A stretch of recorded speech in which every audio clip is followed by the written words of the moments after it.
Buenas tardes, este es el cuarto programa del canal del RedDes, la red de Ascon que investiga sobre temas relacionados con la lectura, la escritura y la producción de conocimiento en la educación superior. Este es un proyecto que lanzamos en plena época de cuarentena, primero porque quisimos compartir con nuestros colegas maestros de todos los niveles educativos nuestras reflexiones e indagaciones sobre la educación, la pedagogía y lo que hemos venido indagando hace 13 años sobre la lectura y la escritura.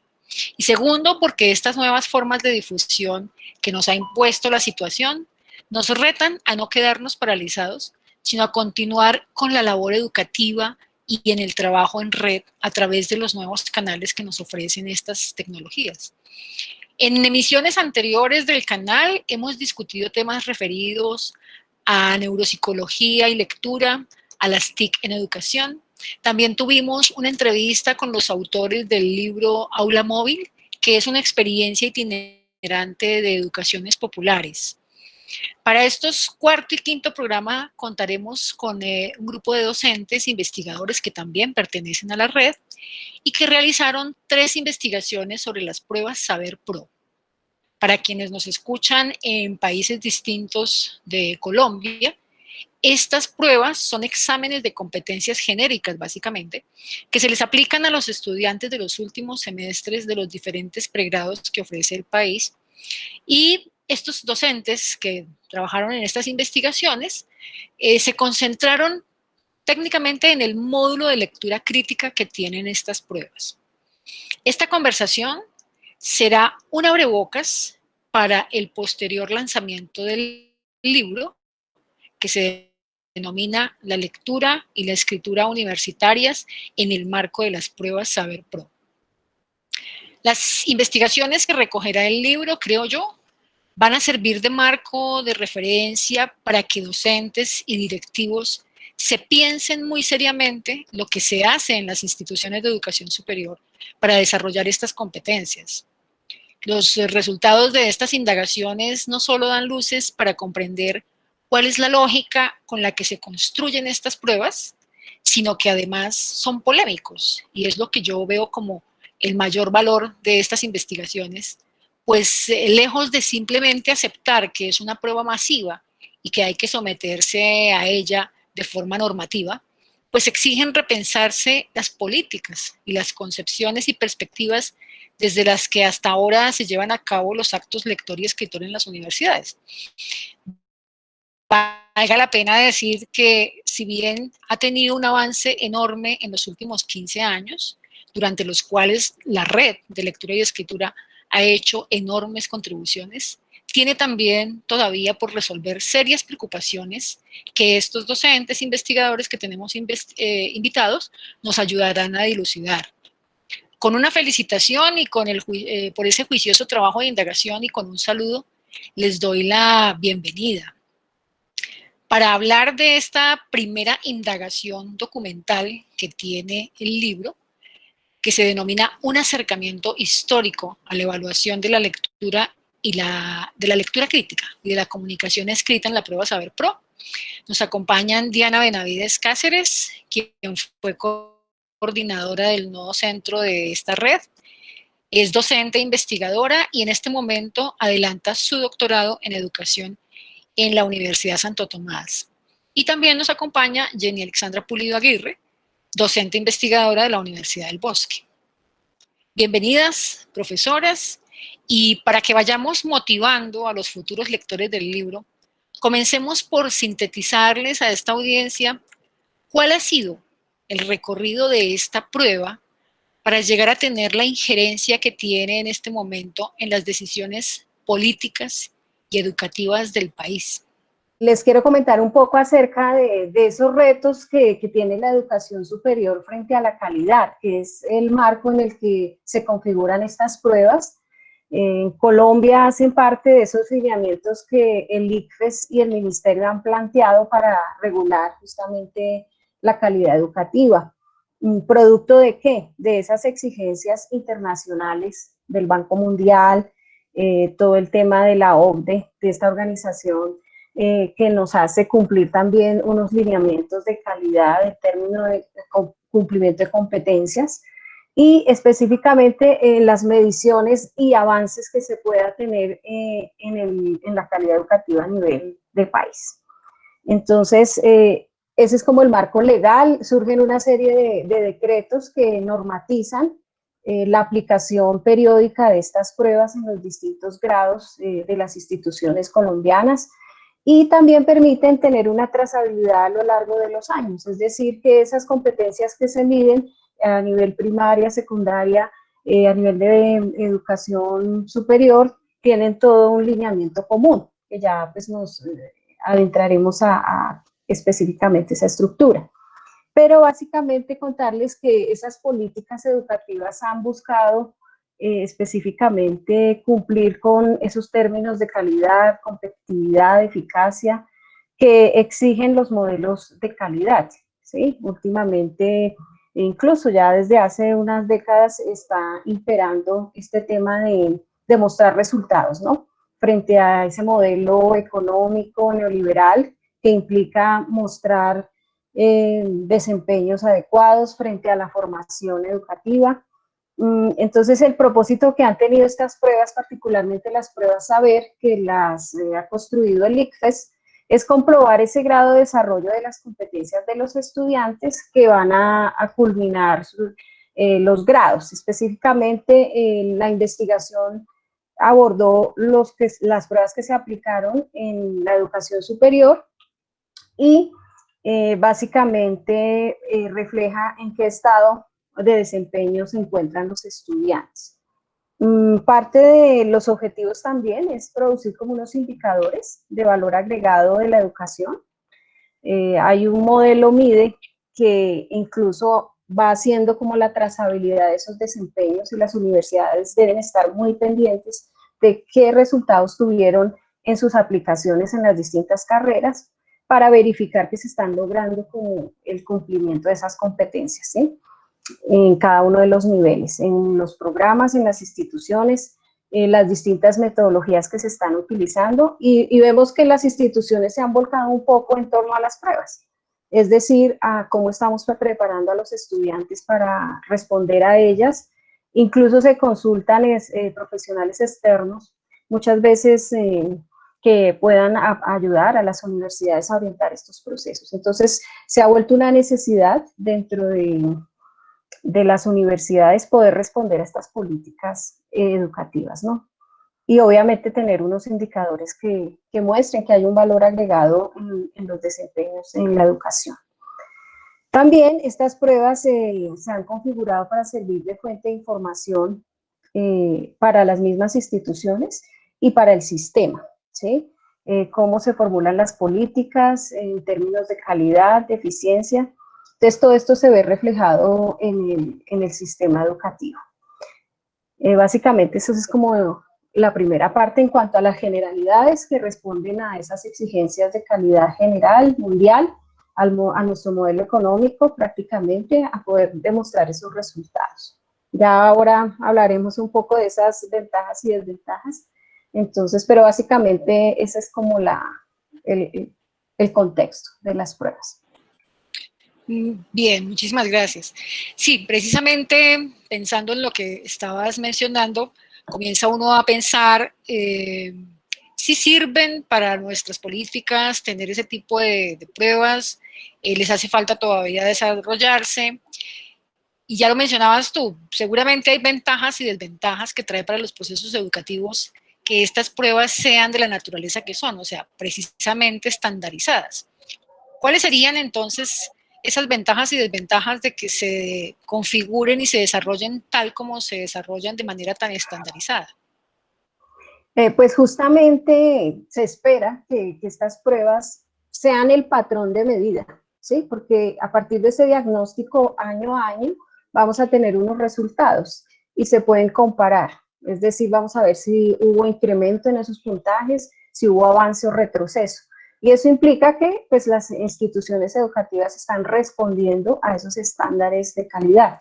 Entonces es como una apuesta para mejorar la calidad en términos de que debe haber avance, y si no se miden no se puede saber si hubo retraso o no. Entonces la idea es como mejora de los procesos, lograr constituir unos indicadores en términos de calidad y que estas pruebas se constituyan en un diagnóstico y en un plan de mejora para las instituciones en los desempeños. ¿Eso qué va a implicar? Que estén muy pendientes de que sí se estén desarrollando esas competencias propuestas en los planes de estudio y que respondan justamente a un mercado laboral, porque están preparados para asumir lo que se espera de un profesional.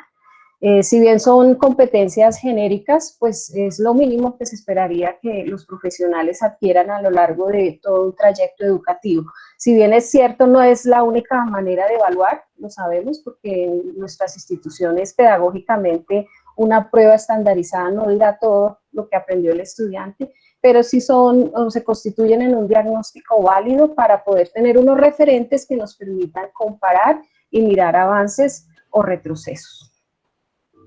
Sí, buenas tardes. Respecto a las pruebas y las ventajas y desventajas de estas pruebas estandarizadas, hay que verlo con mucho cuidado. Algunos piensan mucho en esas desventajas de las pruebas, pero veamos las ventajas que ofrece una prueba como las del ICFEX, el conjunto de pruebas de Saber Pro.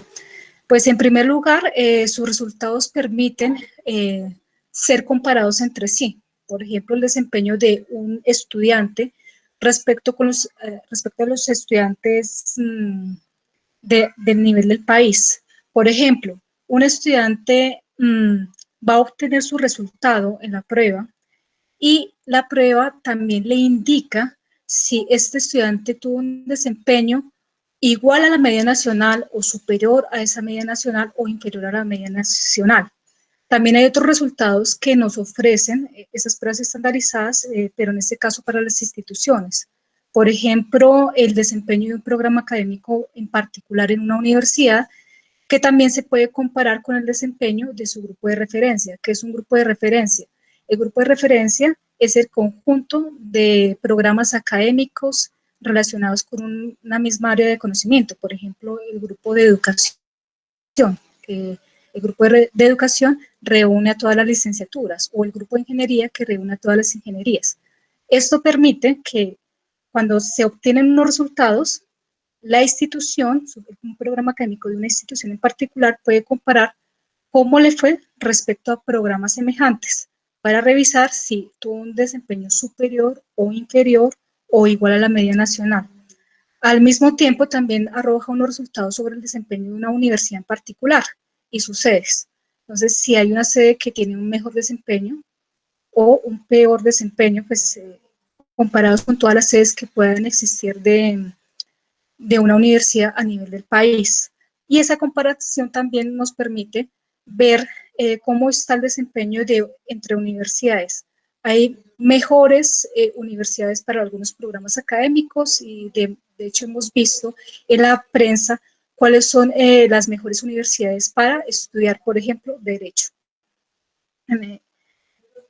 También nos dan más datos para comparar, pero son datos que nosotros como investigadores debemos tomar para tratar de indagar qué nos dicen esos datos respecto al desempeño de los estudiantes comparándose con pares semejantes, por ejemplo, por estrato, por ejemplo, por género, entre otra información que el estudiante aporta al ICFEX en la encuesta socioeconómica. Además, también hay que tener en cuenta que hay unas desventajas que reconoce el mismo ICFEX en el caso de la aplicación de las pruebas. Particularmente en el caso de la prueba de lectura crítica, el ICFES reconoce que está muy limitado para evaluar la lectura crítica debido a que la lectura crítica es una competencia que involucra muchos procesos, varios procesos que no se alcanzan a evaluar en 40 minutos o 60 minutos una prueba. También procesos que no se pueden evaluar con un modelo de respuesta único, donde tenemos una opciones de respuestas y solo una es correcta. En ese caso, el ICFES recomienda que las instituciones educativas hagan otro tipo de evaluación para tratar de ver si el estudiante ha encontrado los matices de los discursos una vez los ha escuchado, lo cual pues puede dar cuenta de su nivel de desarrollo de lectura crítica. Es muy importante esto que planteas, porque el ICFES ha venido teniendo transformaciones, o no el ICFES, digamos que la prueba a través del ICFES ha venido presentando transformaciones en términos de perspectiva y en términos de basamentos teóricos. Últimamente se escucha que los lineamientos señalan que está diseñada desde el modelo basado en evidencias. Ya decías tú algo sobre la incapacidad, digamos, de la prueba para evidenciarlo todo, pero tal como están diseñadas y de manera más macro, ¿se cumple con ese fin de identificar algunas evidencias? Digamos, ¿es eso posible en una prueba estandarizada y masiva, poder dar cuenta de ciertas evidencias? Realmente sí, porque de hecho la formulación de las preguntas depende de las evidencias. Lo explico desde un principio, cómo se formula una prueba como la del ICFES. Una prueba como la del ICFES debe determinar un marco metodológico para la elaboración de las preguntas. Ese marco metodológico es el que nosotros ya podemos evidenciar en las pruebas de siempre del ICFES, que determina que hay un texto base que el estudiante debe leer. Puede ser un texto escrito, puede ser una gráfica, cualquier otro texto que el estudiante va a leer como estímulo, y a partir de ese texto se derivan unas preguntas y se genera unas opciones de respuesta. Actualmente el ICFES determina 4 opciones de respuesta y solo una opción de respuesta es la correcta.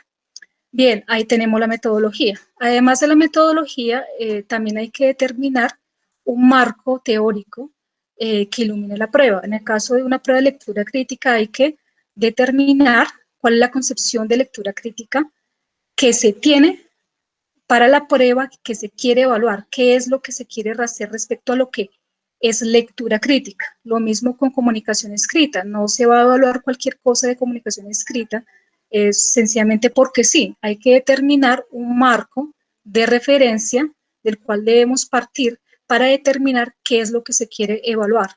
En la actualidad, el marco de referencia de la prueba de comunicación escrita, pues se basa más bien en el reconocimiento del texto como una unidad comunicativa. No se trata de una prueba en que busquen los errores o los aciertos en ortografía y otros aspectos que tradicionalmente se había trabajado en la educación colombiana. Sí, ya esa migración ya se logró a nivel de la universidad, a nivel de los colegios, y ya estamos en un enfoque centrado en el texto, y ese lo reconoce el ICFES. Ahora, ¿qué pasa? Una vez el ICFES ha determinado cuál es un marco de referencia sobre lectura crítica, pues tiene que definir qué es lectura crítica en su caso. Para la prueba de 2014, el ICFES determinó que la lectura crítica es una competencia. A partir de la determinación de que es una competencia, encontró cuáles son los elementos de esa competencia y determinó 3 subcompetencias. Una relacionada con el nivel de reconocimiento del mensaje a nivel local, otra a nivel global y otra propiamente crítica, que es reflexionar y evaluar el texto. Ya con esa definición, el ICFES lo que hizo fue determinar cuáles son las evidencias que quiere rastrear en los estudiantes respecto al desarrollo de su pensamiento crítico evidente en la lectura crítica de unos textos que se proponen en la prueba. Entonces, hay unos elementos propios de la subcompetencia de nivel local. Son solo 2 evidencias para el caso de la subcompetencia de nivel local. Luego también determinó algunas evidencias para la subcompetencia de nivel global de la información. Son 5 evidencias. Y finalmente cierra con otras 5 evidencias para rastrear el nivel crítico, que consiste en reflexionar y evaluar el texto. Una vez se tiene esa lista de evidencias, ¿qué se hace? Se toma un texto base y se formulan unas preguntas. Cada pregunta debe responder a una sola evidencia. Y si el estudiante fue capaz de responder positivamente a esa pregunta, entonces se puede decir que cumple con esa evidencia de lectura crítica, ¿sí? Él es capaz de hacer eso. Por ejemplo, hay una evidencia propia de lectura crítica y es que el estudiante establece relaciones entre un texto y otros textos o enunciados. Se puede formular una pregunta relacionada con esa evidencia y el estudiante la responde. De eso se trata la prueba. La prueba se trata de definir qué es una competencia, de hacer una lista de evidencias y de formular unas preguntas a partir de esas evidencias. Ya cuando vemos los resultados, vamos a darnos cuenta si el estudiante cumple con esa evidencia o no. ¿Cómo debemos leer entonces la prueba? Solo con la lista de evidencias que nos ha dado el ICFEX. No le podemos pedir al ICFEX que evalúe otra cosa diferente a la lista de evidencias que ha otorgado. Tanto es el trabajo que ha hecho el ICFEX que el ICFEX ya da unos informes que indica el porcentaje de equivocación de los estudiantes en cada una de las subcompetencias, a nivel de local, global y a nivel crítico propiamente dicho. Y las instituciones educativas pueden tomar esa información para ver cuál es el desempeño que están teniendo sus estudiantes. Es una muy buena herramienta. Lo curioso en el caso de la competencia de lectura crítica es que se asume que hay 3 subcompetencias, que una vez se logre cumplir la competencia a nivel local, se puede cumplir la competencia a nivel global. Y una vez se logre completar la competencia a nivel global, se puede lograr la competencia críticamente propiamente dicha. En este caso, es una cuestión de sumar esas competencias, pero que nos arrojan los resultados que hay un alto nivel de equivocación en la competencia de nivel local, que es la más fácil, y a veces a nivel crítico no es tan alta como a nivel local. Por ejemplo, a veces ocurre en algunos programas académicos. A diferencia de razonamiento cuantitativo, que sí se evidencia que la complejidad se alcanza según lo plantea el ICFEX. Perfecto. Surgen muchísimas preguntas, pero claro, tenemos un siguiente programa para hablar precisamente de esos factores asociados a los buenos y bajos resultados de los estudiantes y pues, ya nos profundizarán las siguientes profesoras otros asuntos sobre esas concepciones que se tienen de lectura crítica y pensamiento crítico que yo creo tienen una incidencia fundamental en lo que se logra y lo que no se logra. Aprovechemos los minuticos que nos quedan con ustedes para que nos cuenten cómo va el proceso de producción del libro y cuándo tendríamos lanzamiento del libro. Sabemos que estos son procesos largos y que cuando son interinstitucionales tienen algunas dificultades, pero ¿cuándo tendríamos libro para leer todas estas cosas tan importantes que nos están dilucidando? Bueno, realmente cuando uno dimensiona la investigación, no mira la complejidad, ¿no? A veces el hecho de trabajar desde distintos aspectos de recursos, las mismas instituciones, hace que varíen los factores que se logre cumplir en un tiempo determinado. Nosotros llevamos con esta investigación pues, varios años tratando de consolidar pues, los resultados, concertar los tiempos. Entonces, sí es una dinámica que no ha sido pues tan rápida, dada las distintas circunstancias de las mismas universidades, los cambios de los docentes, pero bueno, finalmente logramos concertar que el proyecto vaya con una universidad para financiación. Estamos muy pendientes de la evaluación de los pares, porque pues, después de que se cerraron los textos, pues tuvimos un par amigo y pasó luego a la evaluación de la universidad. Santo Tomás particularmente, y dependemos pues de esas evaluaciones. Sabemos que pues, los pares justamente están para hacer sus comentarios, también entendemos que son posiciones subjetivas, pero pues estamos pendientes y también del proceso que surta dentro de la universidad. Finalmente, pues abiertas también a las opciones que en dado caso que no se logre con la universidad, porque sabemos que también depende de situaciones, pues la idea es poner a circular el material porque realmente hubo pues trabajo, esfuerzo, tiempo y sabemos que hay resultados valiosos por compartir. Entonces, estamos pendientes del trámite de la universidad, básicamente. Bueno, también en el canal estaremos atentos al surgimiento del libro para hacer el lanzamiento y difundirlo con todo el valor pues, que debe tener estas investigaciones reunidas en una sola producción académica. Muchísimas gracias, profesora Diana, muchísimas gracias, profesora Bueno, Alexandra, y continuamos en estos diálogos cuando ustedes así lo requieran. claro que sí. Gracias, Blanca. Con gusto.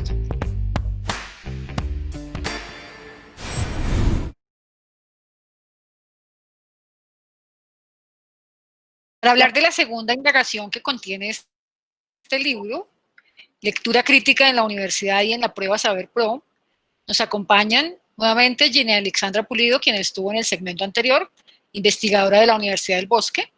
Está la profesora María Clara Correal Pachón, de la Universidad de AN, y quien fue coordinadora nacional de esta red en el periodo anterior. También está la profesora Zulma Martínez Preciado, docente investigadora de la Universidad Pedagógica Nacional, y las profesoras Julia Margot Acosta Leal y María Carolina Báez Peñuela de la Corporación Universitaria Minuto de Dios. La indagación, por supuesto, partió de varios interrogantes que orientaron el trabajo teórico y metodológico. Quiero que sean cada una de ustedes con sus intervenciones quienes nos cuenten cuáles fueron las grandes preguntas que guiaron el estudio y qué hallazgos pueden dar respuestas a dichos interrogantes. Profesora Alexandra, comencemos con su intervención aclarando cuál es esa concepción de lectura crítica que subyace a ese módulo de lectura crítica que tiene la prueba Saber Pro. Bien, iniciamos pensando un poco cómo fue el proceso de investigación en el 2014. Bien, en primer lugar, en 2014, el ICFEX no había compartido su marco de referencia de lectura crítica, es decir, que no conocíamos cuál era la orientación teórica de la prueba de lectura crítica. Entonces, solo teníamos la guía del ICFEX para tratar de descubrir cuál es esa concepción. Inicialmente, esa guía nos informa que se entiende la lectura como una competencia. No obstante, en versiones pasadas del examen se entendía la lectura como un proceso, que fue la primera concepción que tuvo Saber Pro después de que saltara de la prueba de CAES a Saber Pro. Y luego ya para 2014 se determinó que la lectura crítica se consideraba como una competencia. A partir de considerarse como una competencia, el ICFEX determina 3 competencias y a partir de las 3 competencias da una lista de evidencias, pero no nos da un marco teórico de dónde surgen esas evidencias. Por eso nos interesaba indagar cuál es la concepción que subyace a la prueba de lectura crítica. Con esa revisión del módulo de lectura crítica 2014-2, nos pudimos dar cuenta que el nivel de competencia de lectura crítica, los 2 primeros niveles tienen que ver con los conceptos de microestructura y macroestructura de Van Dijk y Kinch, pero es un poco más difícil determinar cuál es la orientación teórica que está en el subnivel, en la competencia relacionada con reflexionar y evaluar el texto. Desde allí se puede ver que se le da importancia a evaluar argumentos, pero no se determina cuál es el marco teórico que se toma como referencia para la evaluación de los argumentos. Al mismo tiempo, también la prueba en este nivel de lectura crítica propiamente dicho, considera que es importante determinar la intertextualidad, ¿sí? ¿Qué se entiende como intertextualidad? Tampoco nos da una orientación, pero nosotros los docentes de lenguaje sabemos cómo trabajarlo en clase. Al mismo tiempo, también la participación de los contextos que están alrededor del texto, ¿sí? Lo que nos lleva a la comprensión de un texto y una comprensión básica simple del texto, solo con el sentido, pero también la que va más allá cuando nos enfrentamos a la evaluación de un texto o a reflexionar sobre sus contenidos. Pudimos ver que es un poco complejo principalmente en ese nivel de reflexionar y evaluar. Entonces, solo podemos especular cuál podría ser la orientación teórica de este módulo, ¿sí? Entonces, es muy difícil, no hay un modelo de lectura crítica que el PEX haya tomado en particular, que uno pueda indagar en diferentes autores, pero sí hay una idea que ellos toman proveniente de las pruebas PISA, determinar que si hay unos niveles de lectura o unas subcompetencias de lectura, que la última, que es la crítica, que es la más importante para determinar una evaluación sobre el texto, que es lo que nosotros esperamos de nuestros estudiantes universitarios y también lo que nosotros esperamos de los ciudadanos para que puedan ejercer su ciudadanía sin lesionar a un país. Perfecto. Eso se relaciona mucho con lo que estaban ustedes mencionando en el segmento anterior, donde veían también ventajas y desventajas de estas pruebas. ¿Qué otros interrogantes, a partir de este, que es muy importante, no tener un rostro visible para definir una lectura crítica, las llevaron entonces a hacer otras indagaciones, otras preguntas en la investigación? No, pues realmente existen muchos modelos de lectura crítica. También desde la teoría crítica, pues vemos diferentes perspectivas que tratan de orientar a las personas en su propósito de lograr un pensamiento crítico o un desarrollo de la lectura crítica. Como hay diversidad de enfoques, es importante darnos cuenta que esos enfoques están nutriendo de pronto las prácticas de los docentes en el aula. Pueden ser unas prácticas que pueden ser sistemáticas, reconociendo alguna teoría o un modelo de lectura crítica, o puede que no.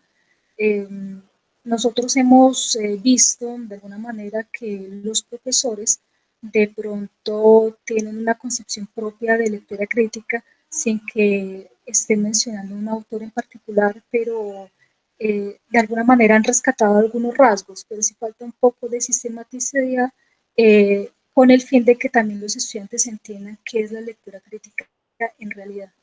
Sí. Sí, las teorías implícitas de las que se habla en educación, ¿no? Hay cosas que sabemos claramente y las usamos porque las sabemos, y hay otras que las damos por entendido, y así desarrollamos también la práctica.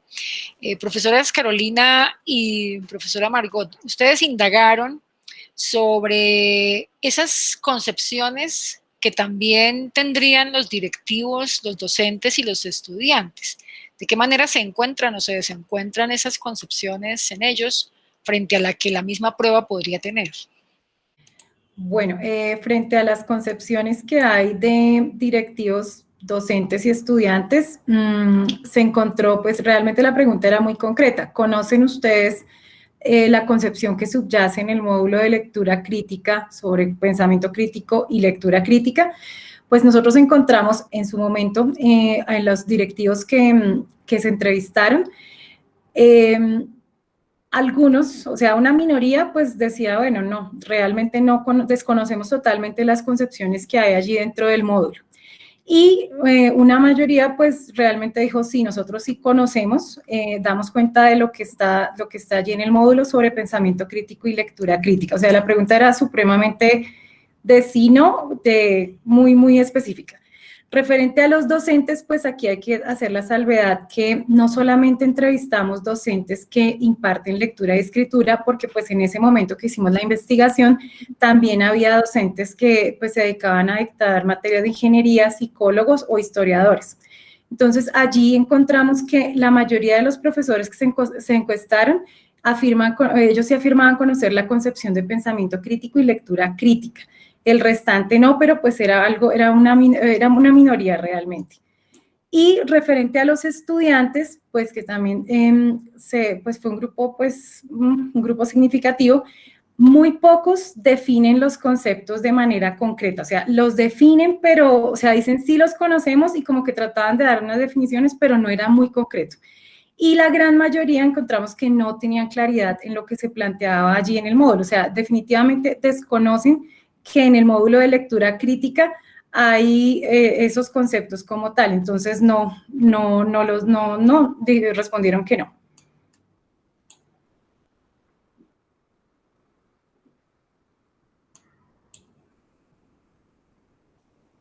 Margot, ¿tienes alguna complementación para esa idea, porque uno diría, bueno, si en ese nivel de desconocimiento de la concepción misma de lo crítico estarían profesores y estudiantes, esos desencuentros que generan, ¿qué tendrían que hacer las instituciones entonces para algo más coherente, más atinente a esas preguntas y resultados? Pues digamos que en el momento que lo hicimos, que ya hace bastante, digamos como que eso no había un hilo conductor, casi que los directivos estaban desconectados o desligados de lo que tenía que ver con las pruebas Saber Pro. Y algunos profesores, porque estaban involucrados, no todos, pero estaban involucrados porque digamos que algunos de ellos eran profesores de los mismos estudiantes con los que fuimos entrevistando.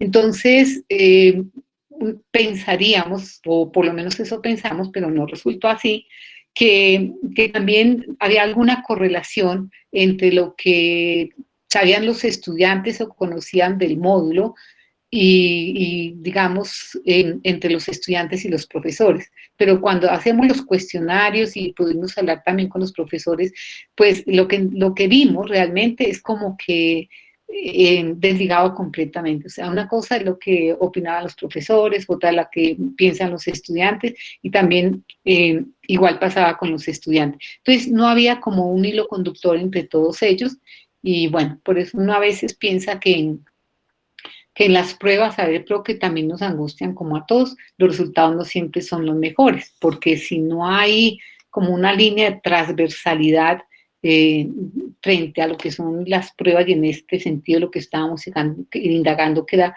la lectura crítica y el pensamiento crítico, pues eso hace que, digamos, que los resultados no sean también los esperados, por más que se haga un trabajo o que se tenga un departamento, como decir en la universidad, el departamento de CEPLEC, que es la comunicación oral y la comunicación escrita y los procesos de lectura, igual, no hay, es decir, si yo no trabajo en ese programa, no tengo ni idea que se está dando ese PLEC. Entonces, esa es como una disyuntiva que hay rupturas, que eso fue lo que encontramos. Y bueno, han cambiado muchas cosas desde esa época.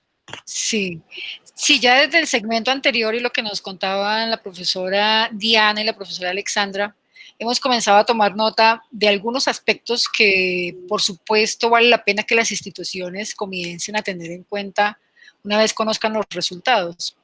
Esperamos que este canal siga presentando las conversaciones que van a tener ustedes con las diferentes instituciones, porque realmente las investigaciones cambian la realidad si los implicados en ellas comienzan a tomar nota de qué se encuentra en las indagaciones para comenzar a generar transformaciones.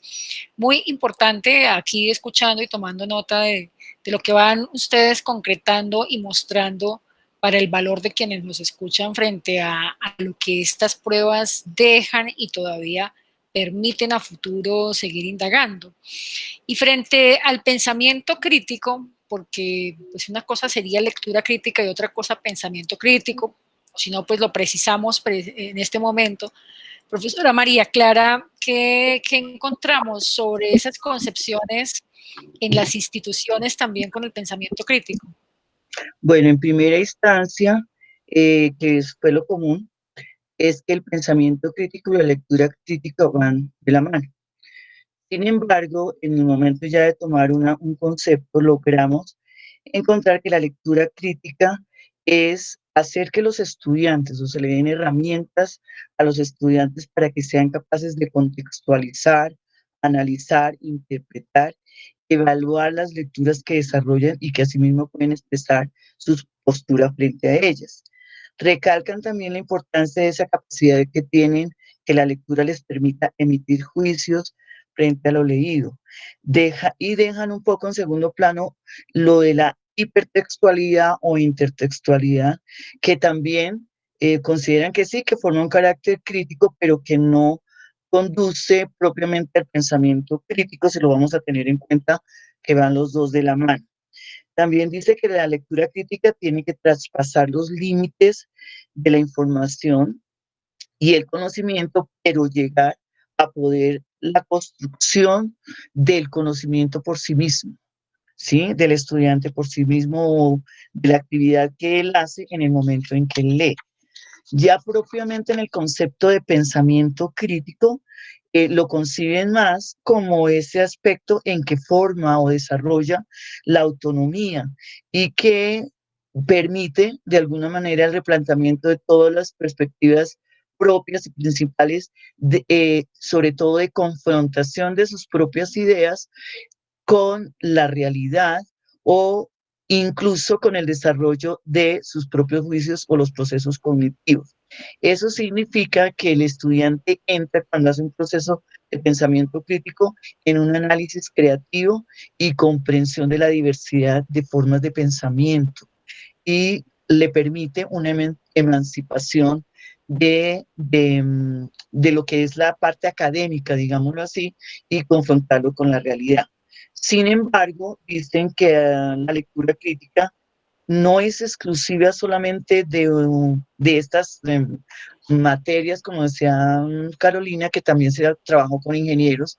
Además, en algunas universidades, competencias comunicativas o habilidades comunicativas las dan para todos los estudiantes de cualquier carrera. Por tanto, se dice que esa lectura crítica no puede quedarse en una unidad al inicio de los semestres, sino que debe estar transversal en todas las unidades académicas. Podemos decir en este momento, porque pues la investigación de nosotros no tomó ese alcance de ir a investigar, sino en las otras unidades, los otros docentes están aplicando este mismo concepto de lectura crítica o si tienen otros conceptos. Hasta ahí creo yo. Sí. Ahora, vemos que las instituciones mismas no conocen esa concepción que tiene el ICFES, que tampoco a su vez es tan transparente. Entonces, me imagino que tienen otras concepciones, otras percepciones. ¿Cuáles son las que sí tienen las personas en la universidad, profesora Carolina y profesora Margot, que indagaron sobre este aspecto?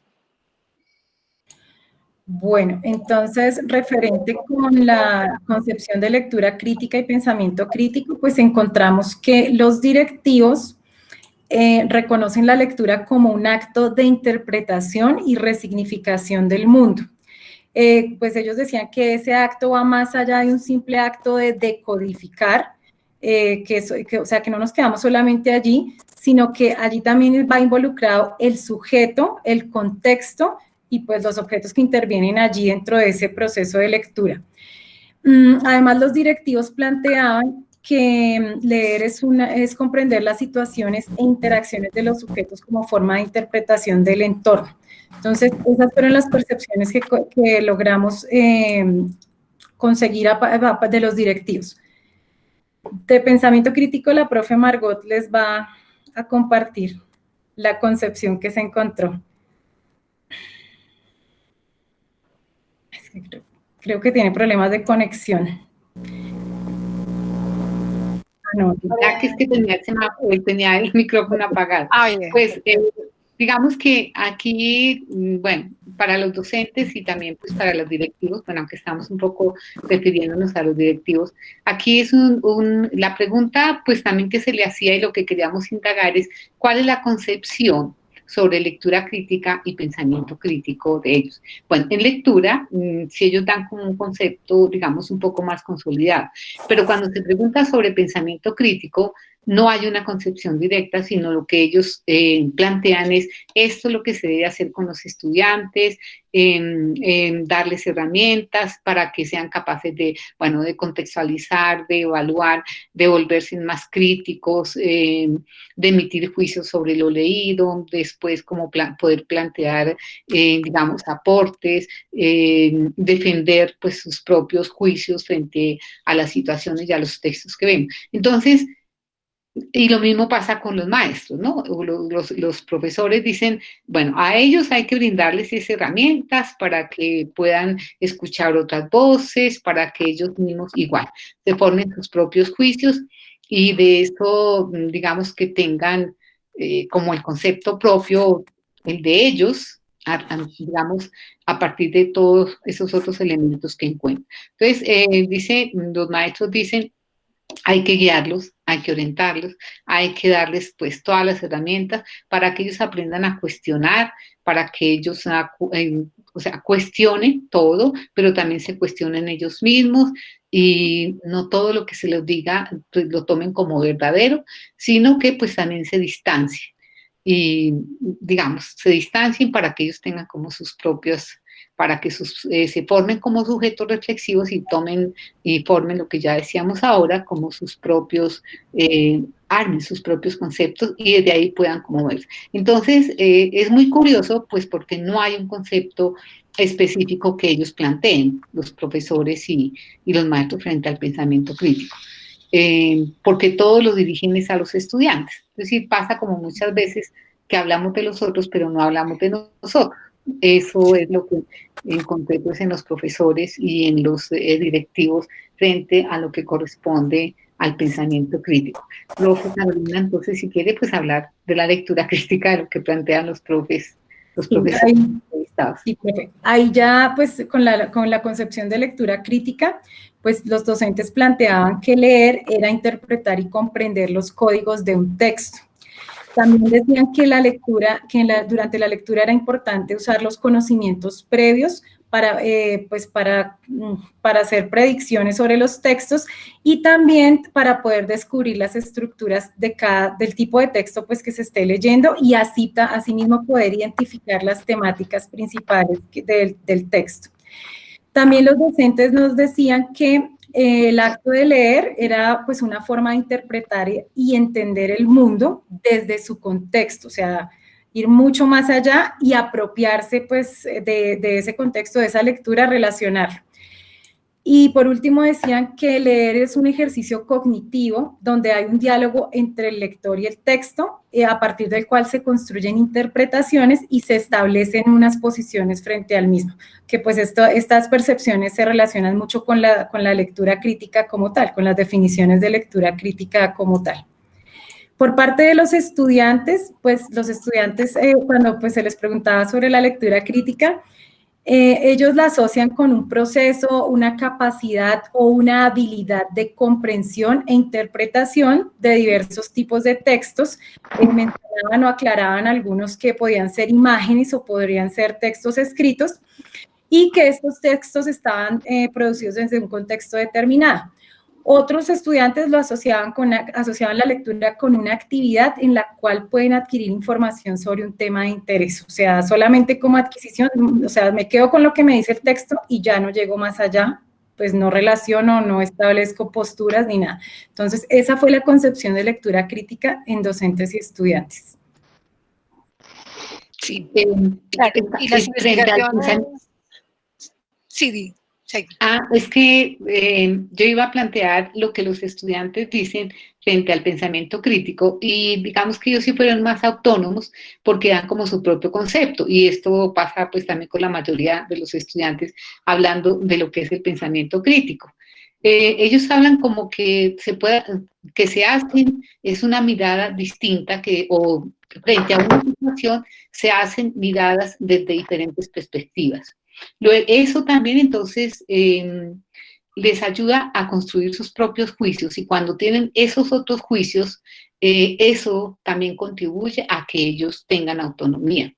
Y hablar de que cuando ellos se convierten en personas autónomas, pues también la realidad la miran de manera diferente y digamos que al tener juicios distintos frente a eso, pues también pueden hacer propuestas distintas y reunirse con otros también para proponer situaciones distintas y de transformación social, pues si se quiere. Ellos sí fueron mucho más específicos o consolidaron más un concepto de lo que tiene que ver con el pensamiento crítico.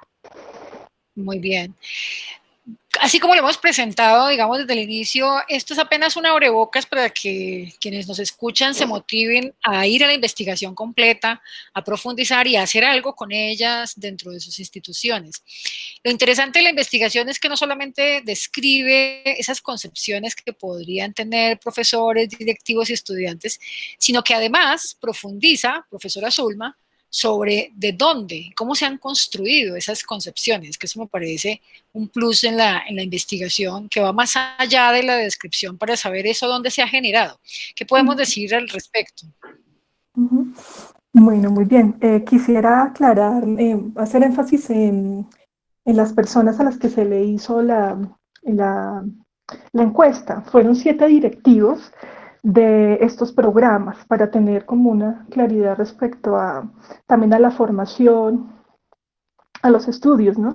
La directora del Departamento de Psicopedagogía y coordinadora del proyecto curricular de educación infantil de la Universidad Pedagógica Nacional, directores de los programas de Ingeniería Ambiental y el Departamento de Humanidades en la Universidad del Bosque, el decano de la Facultad de Educación y directores de programas de licenciatura en Educación Básica con énfasis en Humanidades y Lengua Castellana, y Departamento de Comunicación Escrita y Procesos Lectores, el CEPLEC, de la Uniminuto.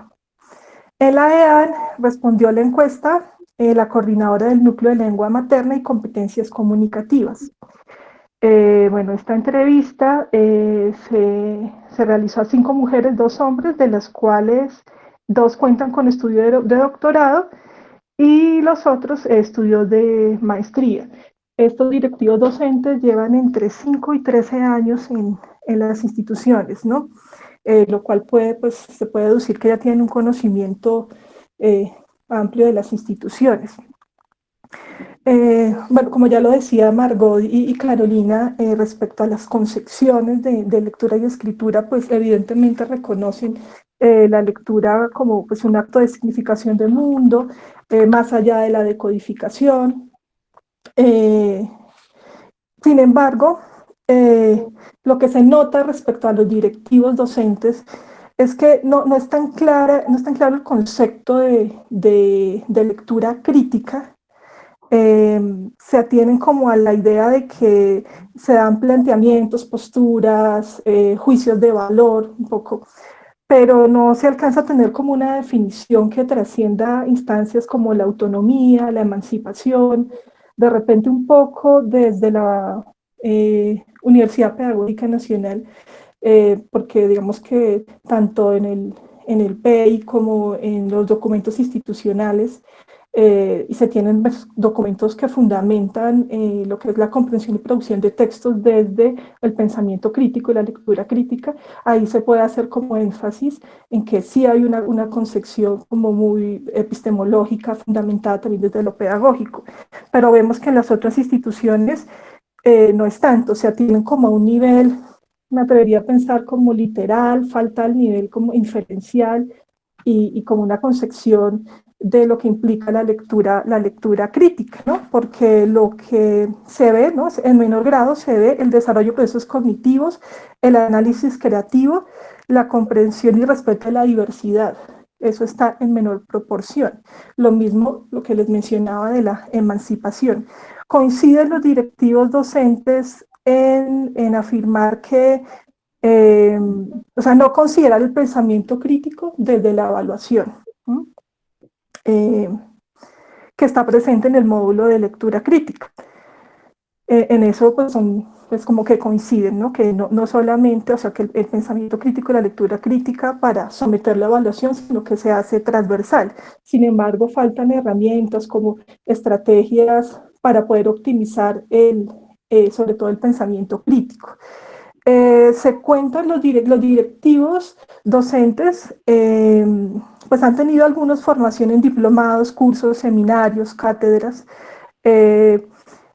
sobre pensamiento crítico, pero bueno, realmente en cuanto a porcentajes es poco. Bueno, 57 dicen haber tenido muy poca formación, en relación al 43 que se ha tenido formación a través de planes de estudios o cátedras, ¿no? Entonces, interesante ver ese porcentaje. Si no la ha recibido digamos, por diplomados, cursos, talleres formativos, se hace como de una manera personal, valdría la pena decirlo, ¿no? Como desde una intención propia, particular, ¿no? de los directivos. Nos surge una pregunta, y es en cuanto a las cátedras y cursos que ofrecen, si estos van encaminados al ejercicio del pensamiento crítico. al aprendizaje de cómo desarrollarlo los estudiantes, o tienen el imaginario de que cualquier formación permite la formación de pensamiento crítico. Esa es una de las preguntas que nos arroja la investigación, porque se dice que hay cátedras, cursos, seminarios, pero hasta qué punto se conciben desde unos fundamentos teóricos, epistemológicos, formativos respecto a propiamente pensamiento crítico, o se considera que cualquier cosa, por así decirlo, cualquier formación permite, por ende, el desarrollo del pensamiento crítico. Eso fue algo que arrojó pues, la encuesta a los directivos docentes. Otro aspecto importante es que hay espacios, los directivos docentes exponen que hay espacios donde más se hace evidente este pensamiento crítico, y son los trabajos de grado, las prácticas o las asignaturas relacionadas con pedagogía. Pues sí, afirman que se hace transversal, pero que en las que más se da el pensamiento crítico serían en estas asignaturas que son pues de grados superiores, ¿no? Lo cual nos lleva a pensar que, pues, ¿qué pasa en los primeros semestres? Bueno, esta pregunta se puede complementar ya con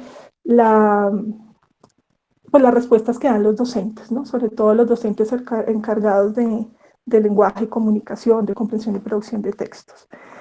Bueno, esto respecto a los directivos docentes.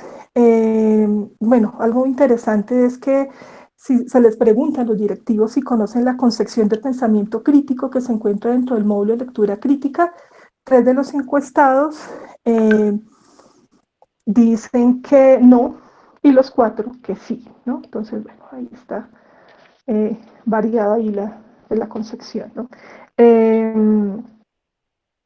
Y bueno, respecto a los docentes, como bien lo decía Carolina, pues se entrevistaron a docentes del área de comprensión y producción de textos, de núcleos comunes, comunicación y lenguaje, pero también a otros docentes de las carreras, sobre todo basándonos en una pregunta, la pregunta 23, que dice lo siguiente: ¿qué materias de las que cursó en su pregrado le permitieron el desarrollo del pensamiento crítico? Esta fue una pregunta muy importante porque ahí pues nos arrojaron materias relacionadas con prácticas, con la investigación, con incluso literatura, semiótica, semiología y sociales, ¿sí? Bueno, de ciencias sociales.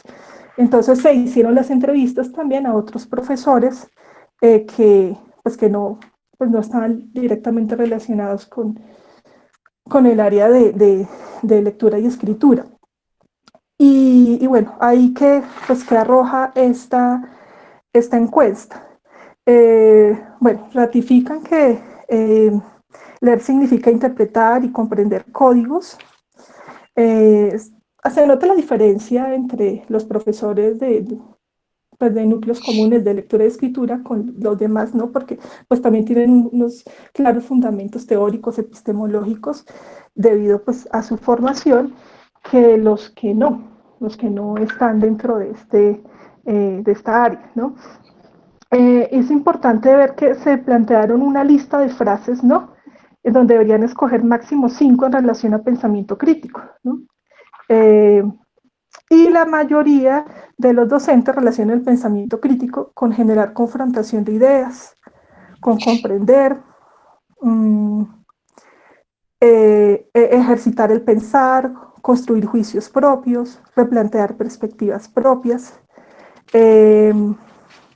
Y las frases de analizar desde una perspectiva diferente y analizar creativamente solo las eligieron 7 docentes. 5 eligieron la frase someter a evaluación y 3 lo relacionan con emancipación. Bueno, los docentes sí han recibido formación para el desarrollo crítico.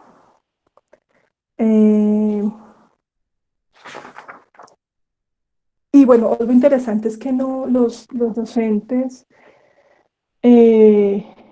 pues en la mayoría de instituciones pues no preparan como tal para la prueba Saber Pro. Entonces, como que el ejercicio de lectura y escritura se tendría a pensar que se hace de manera transversal. ¿no? Solo de las 5 instituciones, 2 preparan. Entonces, bueno, esto como respecto al pensamiento crítico. Profesora Bueno, Zulma, perdóname un segundo. Nos quedan 10 minutos para sintetizar dos de las preguntas que tenemos aquí para redondear el tema. Uno ya deduce que realmente es un gran diálogo intrainstitucional el que hace falta para encontrar más coherencia. Frente a la misma prueba, profesora María Clara, esas concepciones que nos han mostrado la profesora Carolina, la profesora Margot, y de dónde surgen, como lo ha dicho la profesora Zulma, frente a la prueba misma y cómo se concibe la prueba, entonces, ¿qué nos viene a arrojar en términos de preocupaciones y de trabajos futuros? Yo, yo creo que con lo que yo partí del institucional, seguimos a los docentes, a los directivos y todos los estamentos de los cuales se promueven esta lectura crítica o el pensamiento crítico. Llegándose en síntesis, entonces, aquí decía la pregunta que qué similitud tiene esto que encontramos con lo que propone las pruebas Saber Pro. La similitud más grande o más de alto análisis es lo de la producción del texto y el análisis del texto, realmente la lectura como un medio para producir el pensamiento crítico. Es una similitud permanente, la textualidad, la intertextualidad, que son elementos que parece que predominan en todos los distintos estamentos. La que realmente no se toca y que es el objeto de la lectura crítica y el pensamiento crítico con gran profundidad es esa capacidad valorativa en donde muestra que esa lectura crítica sí conduce a un pensamiento crítico que le permita encontrar en el texto elementos ideológicos, como lo dice la prueba Saber Pro, o que sea capaz de poder entrar desde la lectura a poder cuestionar su propia realidad y de alguna manera buscar estrategias de cambio o de innovación. Realmente de esa parte no hay una profundidad en ninguno de los estamentos. Podemos también decir que mmm, con la prueba, con el Saber Pro y lo que se hace en la realidad es que si hay una búsqueda de cuáles son las mejores estrategias, porque ellos aquí dan en Saber Pro una serie de habilidades o serie digamos, evidencias que podrían demostrar que el estudiante sí llega a una lectura crítica, que el docente sí comprende que es una lectura crítica, que las instituciones sí van por un camino de lectura crítica con fines más de cambiar o innovar o entrar a la realidad concreta con todo el saber y el conocimiento que se desarrolla en la universidad.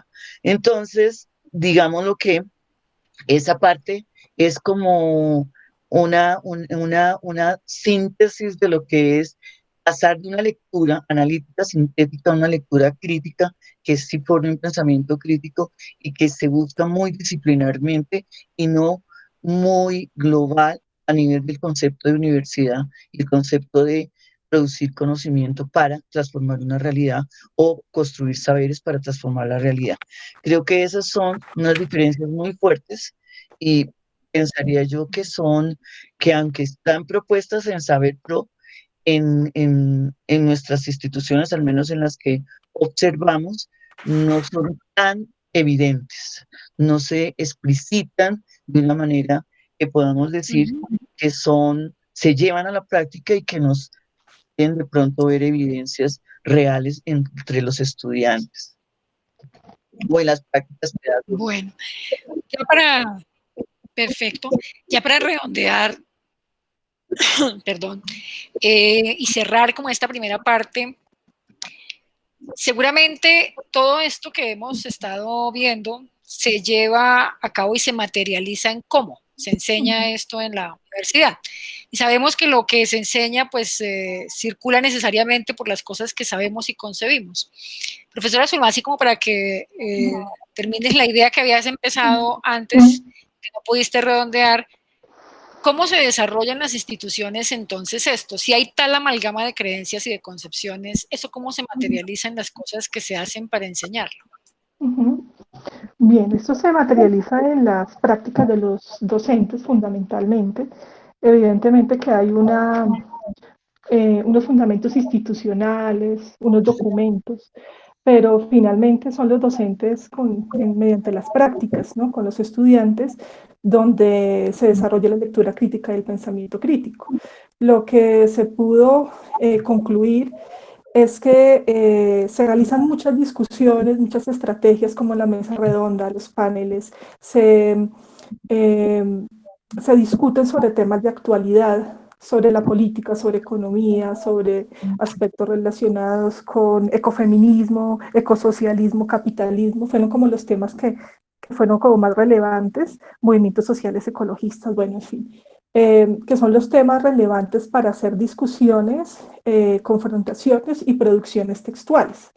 La producción textual que más se realiza en las instituciones es el ensayo, ¿no? A partir de fundamentalmente, pues bueno, el género argumentativo y ensayo, en menor proporción los textos informativos y expositivos y narrativos.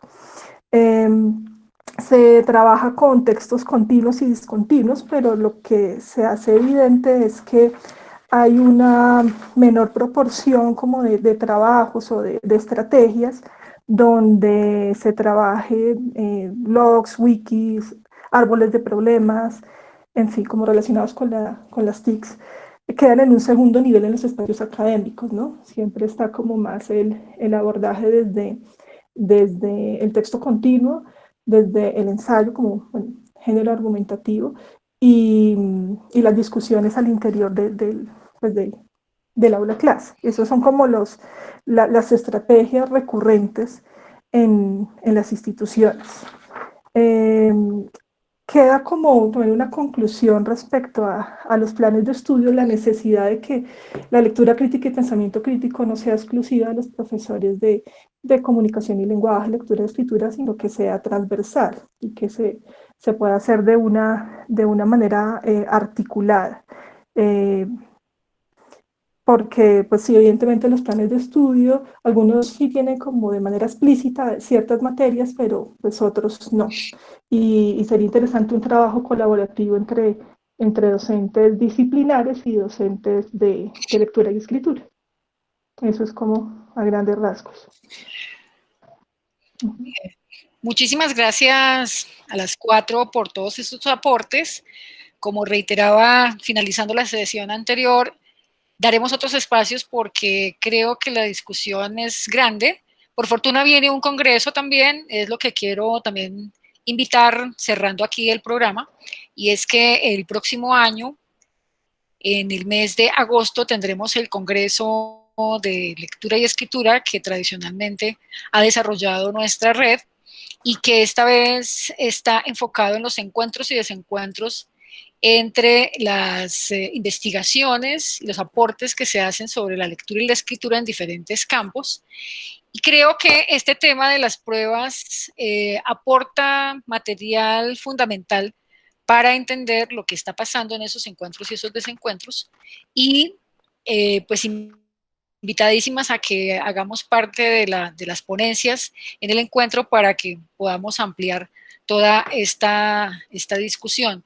En el segundo programa, destinado a esto, que viene a ser el quinto, vamos a hablar de los factores asociados a los bajos resultados y también una cosa muy importante y es qué retos les quedan a las instituciones frente a este panorama que ustedes muy claramente nos han presentado y que de hecho y sin duda deja elementos preocupantes para saber por qué los resultados siguen siendo los que se siguen presentando y casi que hay una estaticidad allí que no se mueve para ninguna parte, ni para adelante ni para atrás, sino que se quedan en un limbo que vale la pena comprender y ustedes nos han ayudado muchísimo a comprender. Muchísimas gracias pues entonces.